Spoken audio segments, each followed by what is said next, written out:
Do you enjoy Dungeons & Dragons, video games, role-playing games, comic books, science fiction, fantasy, and movies? Check out Point of Insanity Network, where we bring you the Geekery in General podcast, where we will discuss a variety of topics of geek interest. We also offer Gamer's Gambit, a monthly look at current events and trends in the video game industry. If martial arts are your thing, check out The Casual Martial Artist, where we discuss topics of interest to the martial artist as well as people who just enjoy martial arts. Find us at poigamestudio.podbean.com.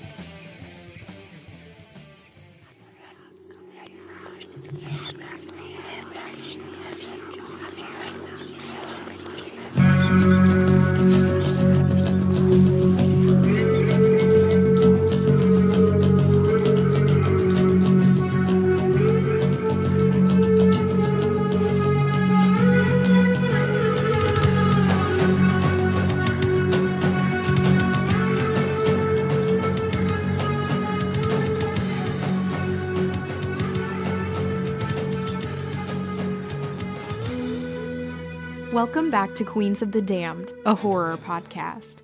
After a holiday hiatus, we're back with an episode about 3 bizarre pieces of New Year's horror. I discussed the strangely disappointing Hulu slasher release, New Year, New You. Rachel takes us back to the 90s with one of R.L. Stine's Fear Street books, and Miranda tells us what happened when she stumbled upon the film End of Days. Then, we tell you about some of our favorite horror films of the past year and the ones we're looking forward to in 2019. Plus, stick around for the reason why making a New Year's resolution is a bad idea. Enjoy! Alright, so I chose New Year, New You, which is part of Hulu's Into the Dark series, and it's, if you don't know, which I actually didn't until today, it's an anthology series that they release one every month, and they all have to do with holidays. So this one's kind of in the style of the 80s slashers movies. Bunch of friends go to a house, and they all start picking each other off. But the cast is all women, and it's directed by a woman. And it reminded me of, like, a Christopher Pike book or something. It was the okayest movie I think I've ever seen. It was, like, about what you would expect. But what was really disappointing was that I thought they were going to go somewhere with it in, like, a different direction. And they didn't. They just pulled it back and onto the road of, like, exactly what you would expect the movie to be. So, I'll tell you a little bit about the plot, because that's actually mostly what I have to say. It's nothing deep. So, there's this girl, Danielle, and she is this very annoying YouTube star. And she's selling all this, like, BS organic detox potion shit, and believes in, like, the power of manifestation and stuff, and she's, like, a millionaire. And she hasn't seen her friends from high school for years. And Alexis, or Lex, I think they call her, is the main person from this movie. And she has invited Danielle and 2 of her other friends, Kayla and Chloe, over for a New Year's sleepover. And you can sense that things are kind of tense for reasons they're not explaining. There's been some shit that's gone down between them all. But the first half of the movie is just kind of like this normal drama and this, like, normal tense situation between 4 friends. And I liked that. I thought that was pretty cool. I thought maybe they were gonna do a different thing with it. But things we should know about Alexis, because there's always, like, something that comes with this character, like a past trauma. She's got this giant scar on her face, and she has had a nervous breakdown, and she has dropped out of college. And so she's kind of feeling like she hasn't done anything with her life, and her friend, Danielle, is just wildly successful. So pretty soon, while they're all together in the house, one of them mentions that the house hasn't been the same since the accident. And they don't say, obviously, what the accident was, because this is basically a Christopher Pike book. And Lex is clearly having trouble listening to Danielle speak because she is so fake. She's like, this person, she's not even a person. Like, she's just a product, kind of. She's suggesting talking about their proudest accomplishments of 2018, presumably so she can brag about everything that she has done. And Lex says she's kind of been bogged down by the past and didn't accomplish anything, but she says the year isn't over and she feels like her best accomplishments are yet to come. So I'm thinking she's gonna kill them all. It was really interesting and tense, and I thought it was building and building. So they're playing a game of Never Have I Ever around midnight. They're all really drunk, and Alexis pushes Danielle to talk about a celebrity that she hooked up with. And when she does, she calls her a whore, and she says, never have I ever bullied a completely sweet, innocent girl until she committed suicide. So she then accuses Danielle of bullying their friend Kelsey in that house until she committed suicide, jumped out a window. And that was the accident that happened. But Danielle won't confess on video because she thinks it's going to ruin her reputation. And she says she's sorry she didn't do anything to stop anyone else from bullying, all this bullshit. She says she didn't do it.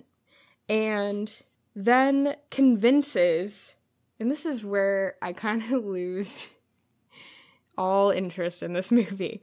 So Danielle convinces Chloe to release her because she knows that Chloe has really bad self-esteem. And when Alexis and Kayla come back into the room, Danielle attacks Alexis, and they both lock Alexis and Kayla into the steam room. And Danielle's plan is to leave them in there until they die, which Chloe's not really cool with. But they break out, and basically the rest of the film is Danielle and Chloe chasing Alexis and Kayla and trying to kill them, and Alexis and Kayla trying to defend themselves. I will spoil the ending because it's really not a great loss.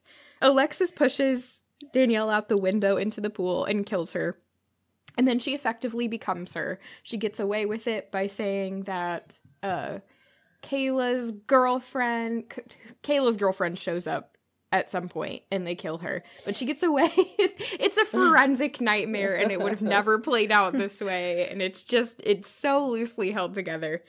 She says that Kayla's girlfriend was mad because Kayla broke up with her, so she tried to kill everyone. I don't know. Okay. Cool. Yeah, and they just bought it, and now Alexis is also a self-help YouTube star, and she is teaching people how to make DIY pepper spray at the end of the film. That's the last scene.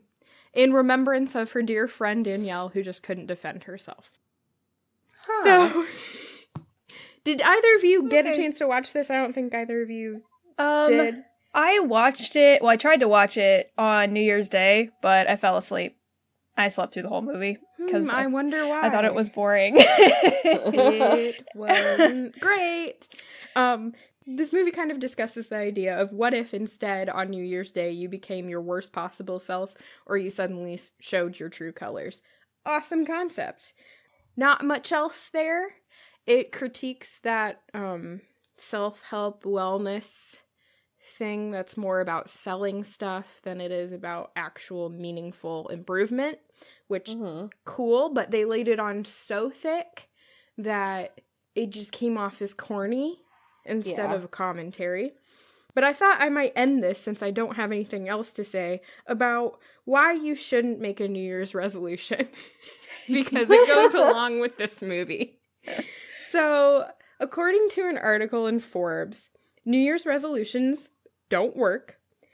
They're not completed by anyone who makes them. 8% of people who make them complete them. And less than 25% of people actually stay committed after 30 days, which I don't think is surprising to anybody, really. But what you should do instead is make goals because they're specific. If you don't make a specific goal, you're probably not going to do something because you haven't told yourself how to do the steps to get there. Makes sense, right?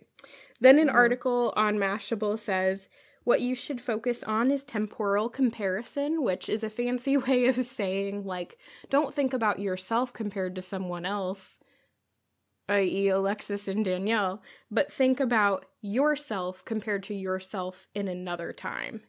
So that might make you think you've come, like, a long way and actually improved. The person who wrote this article said, when I thought about my anxiety now versus my anxiety a few years ago, I realized that I could get through my day without breathing into a paper bag. And I thought, wow, I've improved. I'm okay. So I think that's some pretty good advice. Yeah. Very nice. I almost feel like New Year's resolutions just, like, make you feel bad about yourself, too. Because you don't stick to them, and then you're like, God damn it, I hate myself. Right, I'm such a failure. Yeah. And I think by making those resolutions, you're already establishing that you are inadequate. So it's like, it's not that you shouldn't improve and set concrete goals and do stuff, but also you're, like, immediately starting your year by saying, I'm too fat, or I'm too skinny, or I'm too messy, or whatever. Yeah. So. Interesting. Don't watch it. I watched it so you didn't have to. Thank you. That's funny. I watched it so you could take a nap. Yes.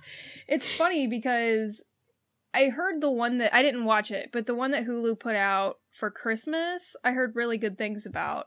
I hated it. Really? Which one was that? Puka? Yeah. Puka? Yeah. Oh, never heard of it. I heard really good things about that one, so that surprises me. I thought the same thing about that one. It was so predictable, and I was every step of the way like, this has been done.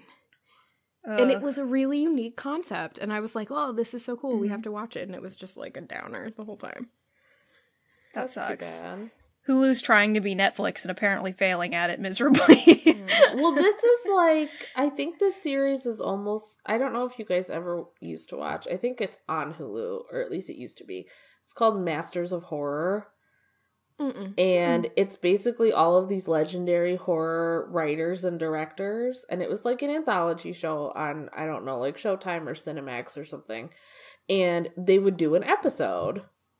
Oh. Right? So you had like an episode that Wes Craven directed, and then you had one that like Clive Barker wrote, like that kind of thing. And I feel like that's what this is trying to be, but obviously it's not succeeding. And like Masters of Horror, I mean, it was hit or miss. Like there were some that were really good, and then there were some that were kind of bad.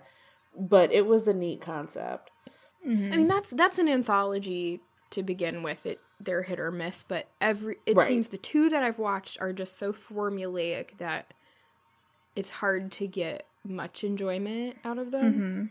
If they had made it a thing, because this is what I thought they were going to do. I thought, what if Danielle was actually not that great of a person, but was really a person with humanity and not just a psychopath who wanted to kill everyone. And Alexis was the one who went on the tirade and then kind of became, well, it kind of effectively happened that way, where she kind of became what she didn't want to be and what she hated, but they just made it so justified that she wanted to kill Danielle because she was just like a facade of a person. But they were going some really good directions with like conversations between them, where I thought, oh, she's showing a little bit of humanity. Maybe like this is just way more complex than I thought. Nope, wasn't at all. It was exactly what I thought. That sucks. Okay, who is next? Okay. Oh boy, guys. So I decided to revisit a remnant of my childhood. And I read The New Year's Party by R.L. Stine, which I probably first read when I was about 11 or 12. Okay, so this is a Fear Street book, which was like junior high and up, we'll say. So this was a Fear Street Super Chiller which were like the longer ones. So this book is not good. I'll just preface this. As I was telling them before we started, most of my notes are just like a lot of question marks and exclamation points that I wrote while I was reading this. So the book starts out in 1965 with this girl named Beth, and she and this guy named Todd that she's dating and a bunch of people are at Beth's best friend Karen's house for a New Year's Eve party. So there's also this guy there named Jeremy, but like I don't know if he's like her brother or her friend or what. It's like not explained, but she's like the only person that likes him basically. So he's like really getting bullied and stuff at the party, but like she's making out with Todd and not really doing anything about it. So all of a sudden at midnight, these two masked gunmen bust into the party and bum rush Jeremy and point a gun at his head. And as he's like freaking out, they're like, "Oh my God, it's a joke." And this will be a recurring theme in this book is people pretending to get hurt or like kill people as a joke. That is not okay. Bizarre to me. Right. So anyway, so after this happens, so Beth is really pissed off because she's kind of like, you guys are always bullying Jeremy. This is not cool. So she and Jeremy leave the party, and Jeremy's like really upset, and he's like, "Oh my God, I just can't concentrate on the road," or whatever. And so he plows some guy down with his car, and they pull over, and he's like, "Oh my God, I hit somebody. And Beth is like, literally, this is what she said. She's like, "Jeremy, you're going to lose your license. We can't go back." Which to me is very strange, because you'd think like helping someone who's possibly dead on the road is like more important than losing your driver's license. But I guess not. So they take off, and Jeremy's really upset, and he crashes the car into a snowbank. And so then right after that, we flash forward to the present day, which is 1995 when this book came out. So here we meet our main characters. So there's two girls, Renee and Greta, and then their boyfriends, Artie and Ty. And they're all hanging out, and then they hear this noise from the closet. And they they open the closet, and there's their friend, Sean, who is hanging, right? Like he's committed suicide. But LOL, he's not really dead. He's just pretending. It's a prank. What the fuck? I'm serious. This happens multiple times in this book. I don't understand. So they all kind of like think it's funny, I guess, which I don't know. Maybe I was like not cool when I was a teenager, but like I would be so pissed. Yeah, it will continue. Oh my God. So the next day they're at school, and they meet the new kids in school, Liz and her brother PJ. So Greta is super into PJ. She thinks he's really hot, but his sister says, "Oh, well, he has a heart condition. So, like, he can't he can't do it because he has a heart condition." And then, like, the next, like, chapter of the book is basically just all of these various pranks. Like, one guy pretends to, like, he jumps off this rock into, or it makes it look like he jumps off a rock into a lake that's frozen over. And so Renee jumps after him to try and save him, and she hits the ice and hurts herself. And she looks up, and the guy, his name is Mark, he just like faked it. He didn't really jump. It's so bizarre. It's so strange. I don't understand. So anyway, so after this happened, after that prank, Artie and Renee go for a drive, and they get T-boned by a van, which is driven by PJ, the new guy. And obviously that makes Artie and PJ not really like each other, I guess. I don't know. This book really makes no sense. After this, Renee decides to throw a Christmas party.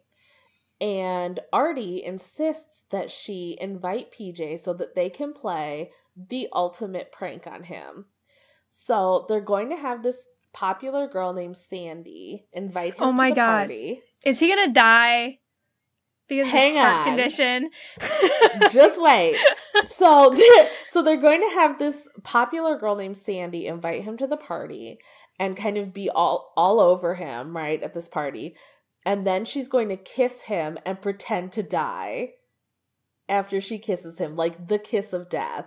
And I don't know, it's extremely lame. What a fucking lame prank. Like, it's not even a good prank.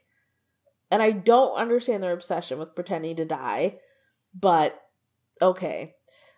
So, sure enough, they're at the party, and Sandy kisses PJ and pretends to die, and then he dies for real because of his heart condition, which all of these assholes knew about, but they decided to do this horrible prank on him anyway.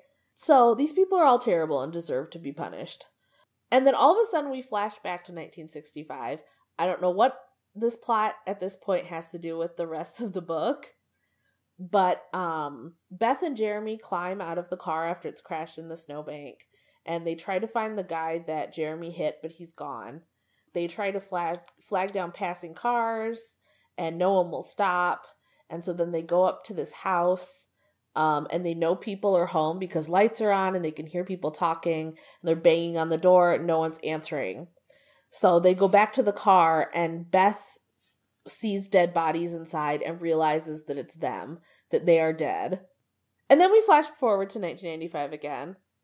Again, no idea what this has to do with the plot. So PJ's still dead. No one does shit. I don't know why they don't just call 911. Like, they didn't murder him, right? Like, he has a heart condition. He died. Just call 911. But they don't. Then they see a car pulling into the driveway, and they think that it's Reenie's parents. So they drag PJ's dead body into her basement and come back upstairs, only to realize that it wasn't her parents, and it was just some random person turning around in her driveway. And so finally, they decide to call 911 because, I don't know, somebody comes to their senses. But when they go back down into the basement, oh my God, the body is gone. The fuck? What's happening? I know. Oh my God. Oh, it was a prank. One of them thought it would be funny to move him. So Liz, which is PJ's sister, who we forgot all about because we haven't heard about her in a while, she immediately calls Reenie and she says, "Hey, is PJ over there?" And so everyone is like, "Oh my God, he must have been pranking us by pretending to be dead," right? Because, you know, that's why the body's gone. He wasn't really dead. So the next day, the cops come to the school and question everybody who's at the party. And they actually tell the truth about what happened, which I was shocked. I thought for sure they would keep lying. But the cops tell the kids that they found PJ's jacket in Fear Street Woods, but he never came home the night before. So they're kind of freaked out about, you know, like, is he dead? Is he pranking us? Like, what's going on? So they go over to one of their other friends, Mark, who was mentioned like one time previous to this. They go over to his house and they find him in the garage, murdered, with his head turned all the way around. A couple of days later, they go to Sandy, the girl who kissed PJ and killed him. They go to her house, and she gets murdered in the same way. And one of the characters, upon finding the dead body, just goes, "Wow!" Which I found... that's just, like, indicative of the shitty writing in this book. Like, if I found someone with their head turned all the way around, I wouldn't just be like, "Gosh! That's bad!" Like, it's so stupid. It's so stupid. Dialogue is not his strong suit, apparently. No, writing is not his strong suit. So they become convinced that PJ is murdering them one by one. Though I'm not entirely sure why. For, like, embarrassing him. I mean, there's really I don't get it. Like, I don't understand why he would be killing them. But Liz, PJ's sister, lets them all know that she's throwing a New Year's party, and she invites all of them. And this is totally not a trap. And because everyone in this book is incredibly stupid, they all go to the New Year's party. And when they get there, the whole house is decorated like a funeral. But none of these idiots are worried. They're just like, wow, weird decorations. And like, that's it. So they're all at the party, and Liz gets up to make a little toast, and she says, the reason I gave this party is because I decided it's easier to kill you all at once rather than one by one. And in my notes, I have finally kill them, they're terrible. And so Liz grabs a butcher knife and she tries to kill Rini, but she fails because everyone in this book is a total failure. And just as they're wrestling over the knife, PJ walks in, and oh my god, he's alive, and he's in on it too. And as they're wrestling with the knife, Rini stabs Liz through the neck, but there's no blood. And why is there no blood? Because she's already dead. So it turns out that Liz and PJ are the ghosts of Beth and Jeremy from the 1965 plotline. And I don't understand why they're killing these people. It says they say that they want to get revenge for their deaths, but like their deaths were their own fault. Like the gun prank was really stupid, but it didn't kill them. Like they crashed the car into a snowbank. And also, why are they picking on these random kids? It's not even like, oh, your parents were the ones that, you know, pranked us. There's no connection whatsoever. But then Ty, one of the friends who we haven't heard from the beginning of the book, says, you weren't brought back to get revenge. I was. And it turns out he was the guy that Beth and Jeremy ran over. And so... What the fuck? I'm serious. And so all three ghosts start fighting, and then they spin around in this vortex thing, and then they vanish. And that's it. That's the whole book. Oh my god. The afterlife is crowded with assholes. The afterlife is insane. And then, like, I can't remember what they say at the end of the book, but, like, none of the characters seem that, like, they're just like, oh, that was weird. Like, you just watch ghosts turn into, like, dust in front of you, and you're just like, gosh. I don't understand. I don't understand this book. I don't know. When I was 12 or 13, I read all of these books. All of them. I probably own this. I actually got this from the library, but I bet it's in my mom's attic. So that was my book. It's not good. I don't recommend it. They're kind of fun to, like, laugh at, actually. And, I mean, you can I read it in, like, 2 hours. They're not hard reads. But it was kind of fun to take a trip back down memory lane. And, you know, I read all of these teen horror books. I read all the Fear Street. I read, like, Lois Duncan and whoever the other one was that I can't remember. I read Christopher Pike. But I can't recommend it to anyone. I feel like if I hadn't read it when I was a child, I would not have enjoyed it at all. I think I only kind of enjoyed it because it was just fun to remember, like, all the shitty books that I used to like. I was so desperate for horror, I would eat them up like candy. I mean, I just couldn't get enough. There were tons and tons and tons of them. Oh, he's still writing them. I know. I just cataloged all of R.L. Stine, and it took me like 3 sessions of cataloging to get through all of his books. It's ridiculous how many he has. He's written an insane amount of books. But yeah, that was it. And it's actually so funny because as soon as we said New Year's Killers, I was like, I think there's an R.L. Stine book about that. I knew it was going to be one of those YA horror books, but I didn't know which one. Yep, it's this one, and it's not good, but I enjoyed rereading it. I would probably, if we were to do a podcast again and one of them fit the subject, I would read another one just for fun. I don't know if I'd like pick it up and read it on my own, but I would definitely read another one for the podcast. It's been a long time since I read R.L. Stine books, because I skipped YA, and so I read Goosebumps, but oh my god, I was so young, and it sucks. It sucks so much, because I remember reading them with my mom, but I don't remember any of them. But I know I enjoyed them. I had, like, all the Goosebumps. Mm-hmm. And my mom was like, I tried reading one and boy, it was bad. I was like, yeah, it probably was. But when I was a kid, I loved it. Yeah, we have a library just right down the street from our house.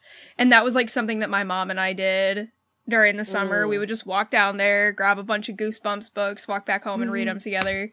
I did that with my grandma. I have fond memories of checking out Goosebumps books. Oh, yeah. And I would get them at the book fair. Oh, gosh. Yeah. All the time. Or they would send home, like, the Scholastic order form thing, and I remember going through it and picking out my Goosebumps that I wanted to get. Yeah. My mom's like, well, at least you were reading. They weren't very good, but you were reading, so I didn't say anything. That's so funny. So that's it. That's my book. 2 out of 5 stars. Wow, you gave it 2. That's more than I expected. Yeah, it was fun. For me, 1 out of 5 star is like, this is like the worst book ever written. I'm trying to think of a book that I would give 1 star to, but it would have to be a book that just like enraged me. I'm sure there's one out there. Oh, I usually give them like 2 for at least writing. Like, good for you. You wrote a book. You wrote a sentence. Good job. That's hilarious. All right. I chose End of Days, which is an Arnold Schwarzenegger movie that came out in 1999. I love this movie. The movie started and I was like, God damn it. Like, I didn't even have to get far into it to know, like, this is not what I was expecting or really wanting, but it's fine. So Arnold Schwarzenegger plays, Jericho, who is an ex-cop, and he, like, runs a security team, I think. And basically, he discovers that Satan has risen from hell, and he wants to conceive the Antichrist on New Year's. So, at first, obviously, he doesn't believe it. He doesn't believe that it's Satan, and he's like, I'm gonna defeat him the only way I know how, with a gun. And, like, I'm not even kidding you. That is so close to the actual line in the movie. So, basically, he keeps talking to this priest, and the priest not really convinces him, but is like, hey, there's like an actual line in the Bible that says after 1,000 years he's gonna rise, and the apocalypse is going to begin. I think he said it was Revelation, but I'm not 100% sure, so I'm not good with the Bible. That's the only time they talk about it. Okay. So, this woman, Christine, was marked as a baby to be Satan's bride, basically. The movie starts out with her being born and doctors taking her back and, like, feeding her snake blood.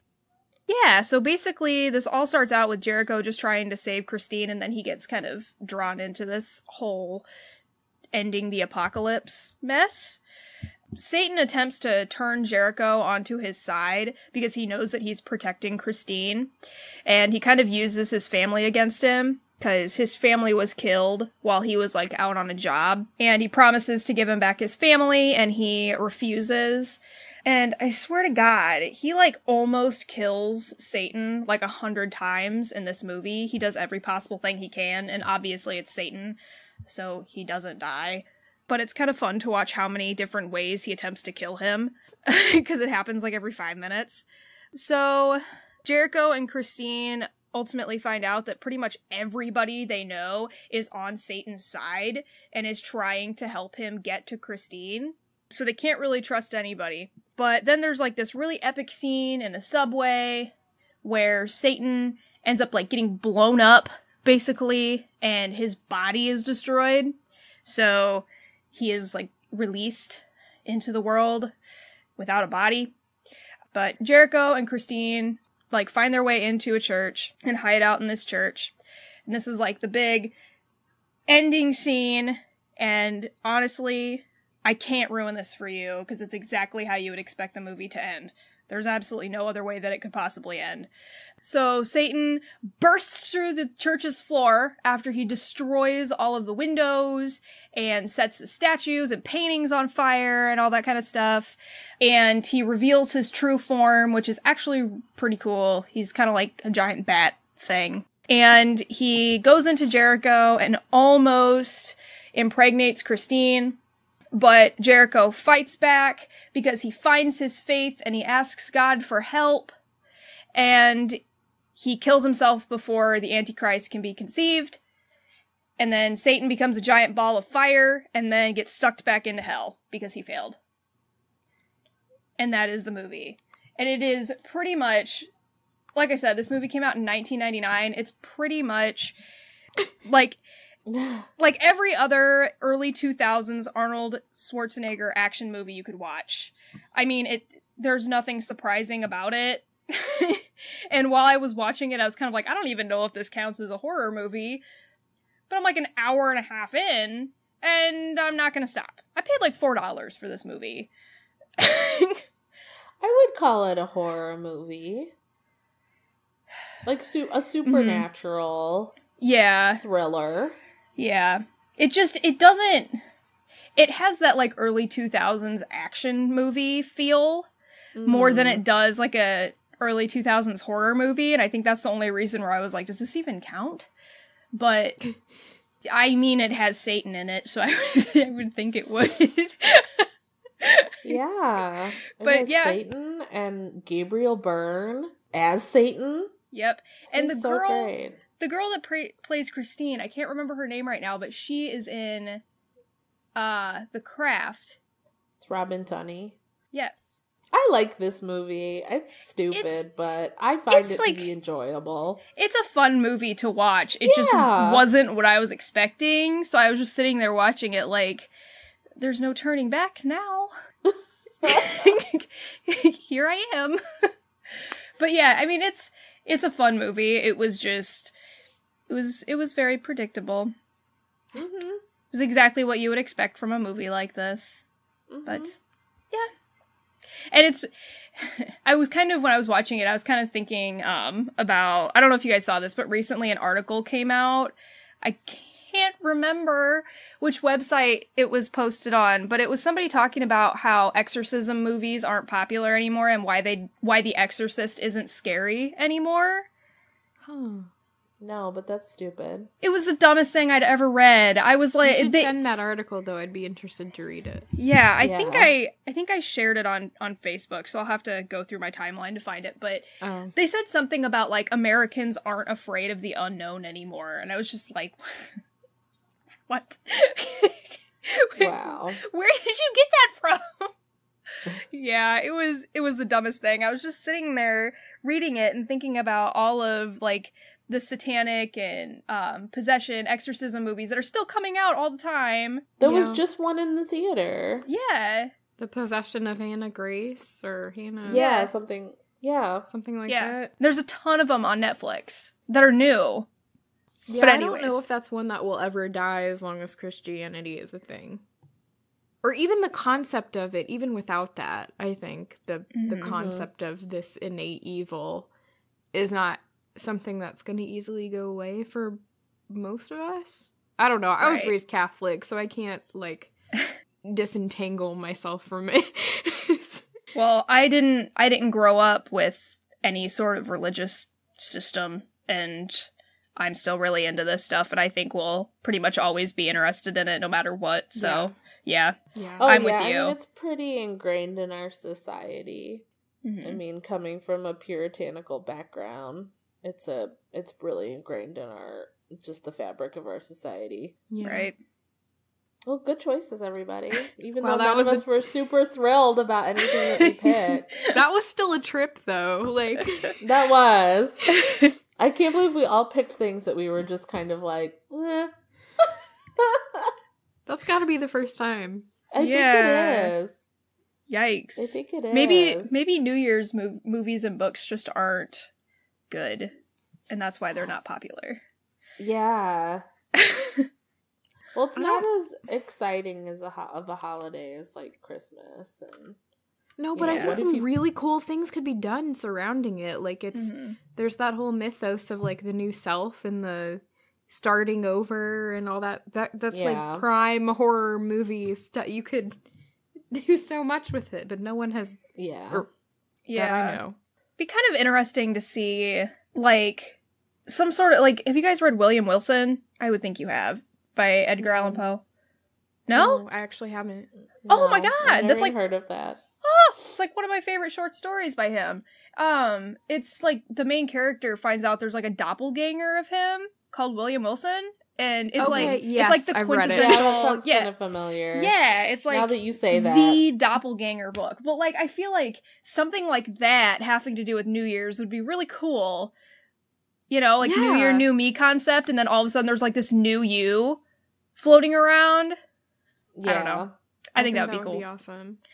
Well, and there's also the like Stroke of Midnight thing, which is featured in so many like fairy tales and you know. So we're gonna talk a little bit about our favorite movies of last year and our most anticipated films of this year. My favorite horror of this year was The Haunting of Hill House. It was so well done. It was such a good... Miranda, did you ever watch it? I didn't finish it. I was at a... Okay, I will finish it. It's extremely depressing. Yes. But I just loved it. I thought it was really well done. I thought the combination of the bent neck lady episode and then the following episode at the funeral parlor, where it's done in like... The whole episode's filmed in like 3 long takes. Scared me so bad I had to sleep with the lights on. Wow. I was so freaked out by the time I went to bed. I don't know what it was about it, but I was laying in bed and I was just like, nope. Turn the lights on. Oh my gosh. Yeah, it just really got me, but I thought it was really well done. You know, it had a couple of issues I think with the ending. There were a couple of things that were a little cheesy, but I appreciated that he like went for it all the way through, and so I could forgive parts of the ending for being a little corny. But yeah, that was the best horror of this year, and it fit in with the theme of my other 2 favorites, which were Hereditary and Halloween, which all 3 were about shared trauma and intergenerational trauma and how something bad can happen to one person or a couple people and it just fucks up the whole family for generations to come. If you liked Haunting of Hill House, actually Caitlin Doty just released an episode of her podcast called It's Death in the Afternoon, and it's about Haunting of Hill House and whether or not the mortuary practices in it are accurate, and it's so interesting. It's like 15 minutes long. So you should definitely listen to it. Cool. I agree. Yeah, those were all my favorites too for this year. Oh, okay. None of those were on my list. That's okay. But it's okay. Good. Those were all great movies though. Like, I feel like 2018 was actually a spectacular year for horror. And as I was kind of like looking around at what came out, I was just sitting there like, oh my god, most of these were amazing. How am I supposed to pick from all of them? So I think for me, the best horror film that came out was A Quiet Place. I don't know what it was about that movie, but when I watched it the first time, it just like blew my mind. I thought it was just amazing. It was, I don't know. I feel like it's one of the best horror movies I've seen. I don't like to say that. I probably need to rewatch it a few times before I say that, but I don't know. That one just kind of blew me away. I thought it was a beautiful movie, and I thought it was a very new concept. You were on the edge the whole time that you watched it. And that was a movie that I actually rewatched a few times, which is sort of rare for me because I don't rewatch a lot of movies on my own volition. 3 of my favorite movies that came out, though, were The Ritual, Happy Death Day, and Cam. Those are all movies that I rewatched quite a few times as well. The Ritual, I think... I've watched that movie I don't know how many times. I just keep rewatching it over and over and over again. And Cam, actually... Did you guys see Cam, by the way? I didn't. Actually, the ones on your list I didn't get to see. Otherwise, my list might have been different. Okay. But there's still ones I do want to see. Uh-huh. Did you say you'd seen it, Rachel?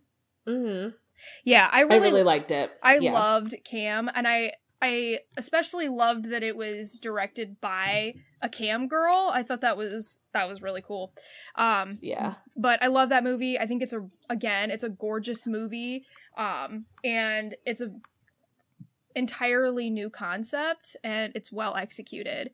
And then, yeah, Happy Death Day. I've loved Happy Death Day since it came out. Mm-hmm. It's not even an original concept, but it feels new, and they know that it's not original, so they make fun of themselves for it. And it's like a modern day slasher movie. I don't know. I love it. I've seen it so many times. It's very funny. Those were my 4 that I settled on. I couldn't whittle it down beyond that. So, did either of you guys see Annihilation that came out this year? I actually didn't. I did not. I want to see it so bad. It came out on Netflix. Good. It was on Netflix for like 2 days, I think, and then it was gone. I think it's going on Hulu this month. Oh, thank God! I think I saw. Oh, but I've been dying to see that movie. So I almost picked that as my favorite, but it's not technically horror. I guess it's like sci-fi horror. But it's so good. Mm-hmm. It's so good. It's by the same guy who did Ex Machina, which is one of my favorite movies of all time. I mean, I don't want to spoil it. I don't even know if I could describe the movie. Like, so it's basically, I don't know. I can't even describe it. It's kind of a mindfuck. But I think a lot of people didn't like it because they didn't understand it, which is too bad. But and also they did not know how to market this movie. I don't know how you would market this movie. It's so complicated and weird that like I just don't even know how you would explain. I mean, I can't even explain it right now. And I saw it and read the book. But yeah, that one is definitely highly recommended. It's really good. It's really freaky. It's really sad. It's very moving. And I thought it was really an underrated movie this year. That's probably the most underrated. I actually had an underrated movie too. Not really on the caliber of Annihilation, even though I haven't seen it. I know it's not on that level. But Overlord? I don't know if you guys saw that in the theater. No, I loved that movie. It's not like anything that's like groundbreaking or anything like that, but I thought it was a great movie. It was a lot of fun. It was super bloody. I thought it was a good movie. It didn't do well at the box office, which didn't make any sense. Like, I remember after the movie came out, I remember seeing a bunch of articles from horror websites saying, like, why isn't this movie making any money? Because it's so good, but just no one went to see it. And I thought that was weird. But I really loved that movie. Because that was out around, like, Halloween, wasn't it? I think so. It's just like one of those horror movies that's just for, like, pure fun. Yeah. It's gross, cool. It's bloody, like but it's really good. I liked it. Like that. Yeah.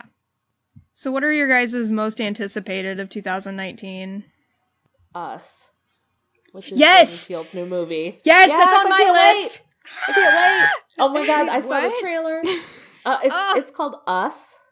Never heard of it. It's Jordan Peele's new movie. The guy who did Get Out. Oh, that! Yeah, I've heard of it. Yeah. Oh, Jesus. Yeah. No, I've heard of it. I'm so excited. Like, I didn't know that trailer. was coming out next year. Yeah, I think it's coming out in, like, March, which is when Get Out came out. Okay. But the trailer was so good. The trailer looks amazing. It has such a good cast. Yes. I love Lupita so much. So, yeah, that's my most anticipated movie. And then I'm really excited for season 2 of Chilling Adventures of Sabrina. Oh, yeah. I really enjoyed season 1. Yes. I liked the little Christmas special they did.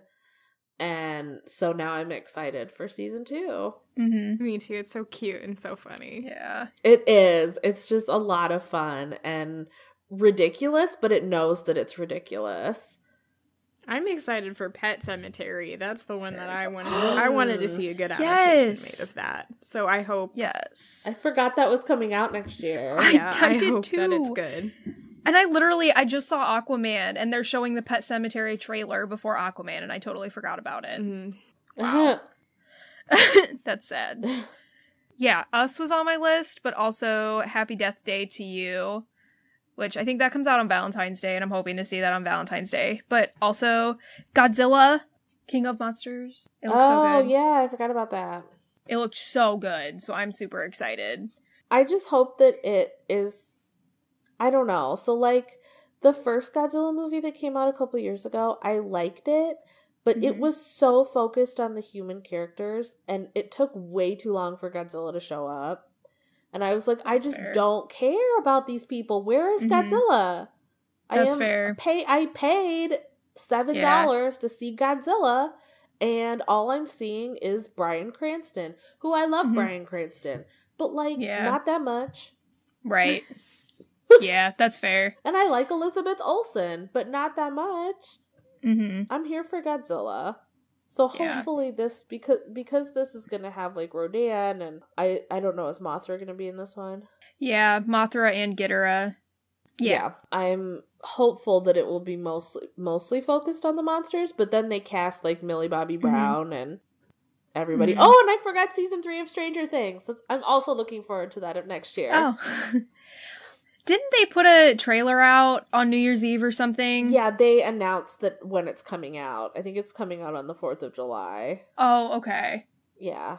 Or sometime in July. Maybe it's not on the 4th, but yeah. The second part of It is coming out, too. I am also excited for It Chapter 2. I'm vaguely excited. My excitement kind of, like, died after I saw the first It, but I'm still looking forward to it. I think, like, the adult parts of the book were not my favorite parts. I think that's part of the reason that I'm just kind of like, Yeah. The casting looks amazing, Oh, yeah, though, I love the cast. Yeah, they did a great job. The cool thing about the cast is, like, I remember before they even, like, started thinking about casting, all of the fans were like, here's who you should pick! And they picked, like, everybody the fans picked! Shit, they never do that. I just remember everyone being all about Jessica Chastain. And even she was, like, tweeting stuff out about it. Like, wow, I do look like her! Yep.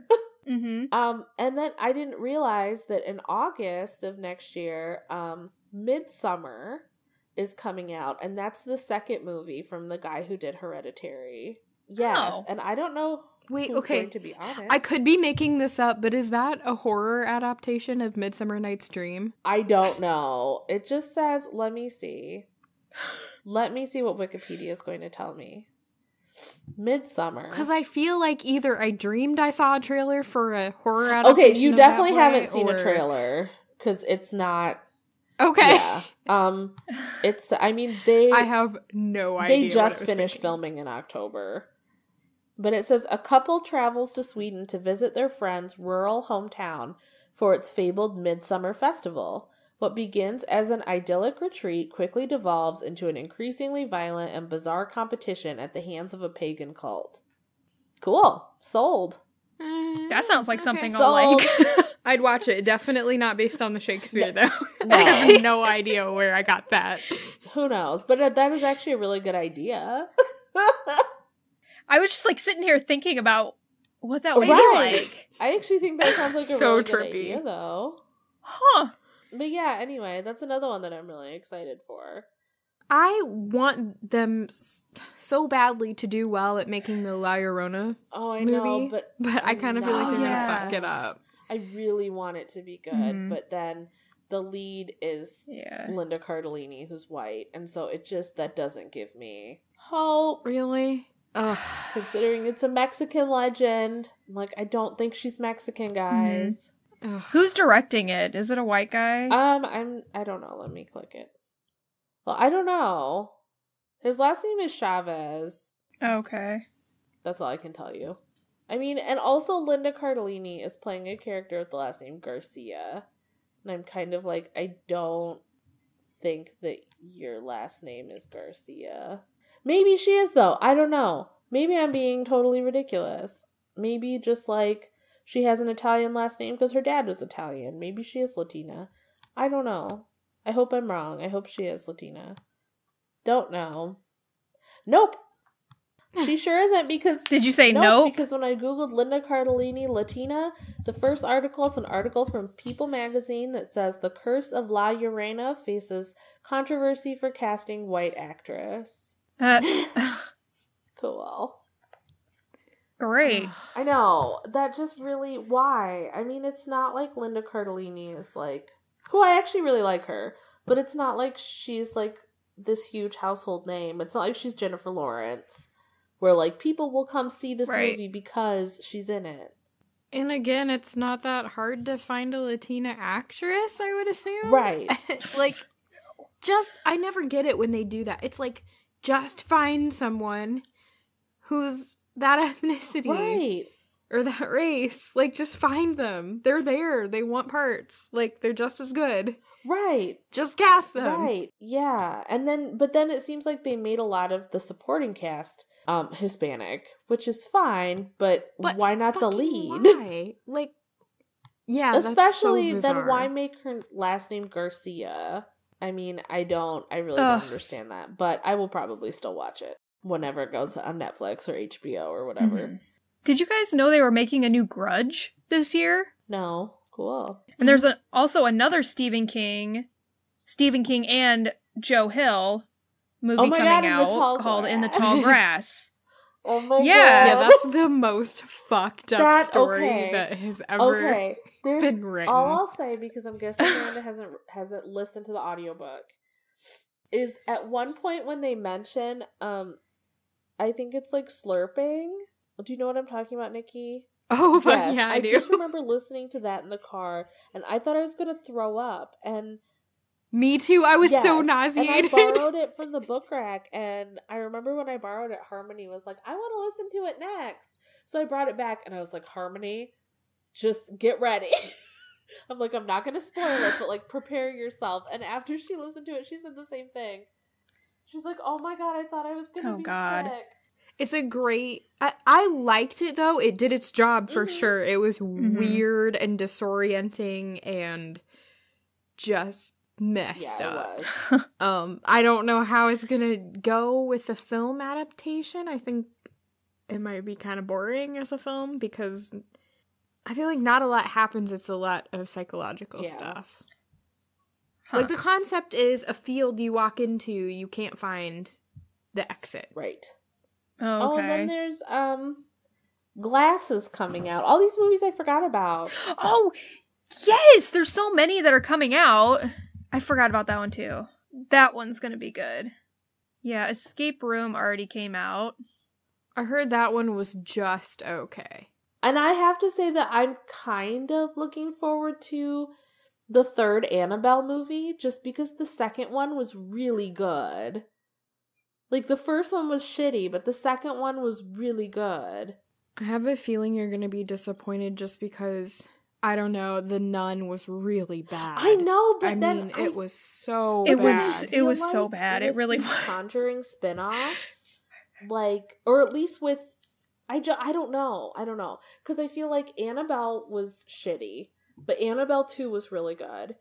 And then, this wasn't a spin-off of The Conjuring, but the first Ouija movie was terrible, but then the second one was done by the guy who did Haunting of Hill House, and it was great. So I kind of feel like it might be good. Yeah, there's always a chance that it could, just because of what it is, it could improve. Boy, there's going to be a lot of good horror in 2019. And I feel like there's a lot of horror TV that's going to be coming out. Like, I'm sure there's going to be another season of Castle Rock. Mm-hmm. And, yeah. So many good choices. Oh, there's going to be season 2 of The Terror, which is really good. You guys should watch it. Oh, I never watched the first one because I want to read the book first. Yeah, I was just going to say, I knew I was forgetting a book from my Goodreads this year. And it's that one. The Terror. I did read the book, which was really, really good. And the show was really, really, really good. I'm so excited. All these scary movies. Hopefully it's an even better year for horror. Like, I hope it just keeps getting better. I hope so, too. Because I feel like since at least 2016, we've been kind of on an upward trend. Yeah, I agree. And that was the year we started this podcast. Exactly. It was us. We did it. Oh my god. Yeah, did we start it in 2016? Oh my god. Yes, we've been doing this for 2 years now. Holy shit. That went by fast. Because we recorded our second episode. We recorded our second episode the week after I found out I was pregnant. And I found out I was pregnant the day after Trump's inauguration. So that would have been January 21st. Wow.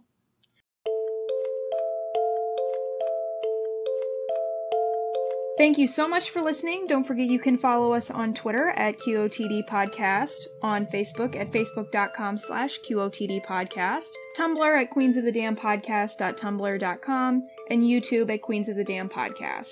Don't forget to rate, review, and subscribe on iTunes, Podbean, Stitcher, YouTube, Google Play, and TuneIn Radio. You can also follow us on our blog, queensofthedamnpodcast.wordpress.com, to find bonus content and extra information on our episodes. If you would like to donate to our show, you can find us at patreon.com/QOTD podcast, where you can receive special perks as a listener for becoming a monthly patron. If you would like to make a one-time donation, you can send it to QOTDpodcast@gmail.com on PayPal. We'll see you next week.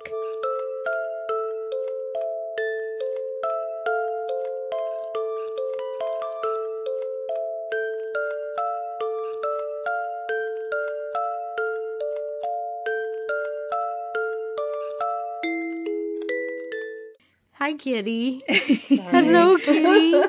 Oh, my goodness. Oh, it's just a head bump. Ow, you little shit. God. He doesn't understand that, like, human skin, when he bites it, like, to play, he's trying to play, but he doesn't understand that it hurts. Because if he's doing it to another cat, their skin is really thick, and it doesn't hurt. Well, it hurts when he bites me. He's upset because my mom's out of town. But anyway, go ahead. Oh. Sorry. It's okay. I like kitties.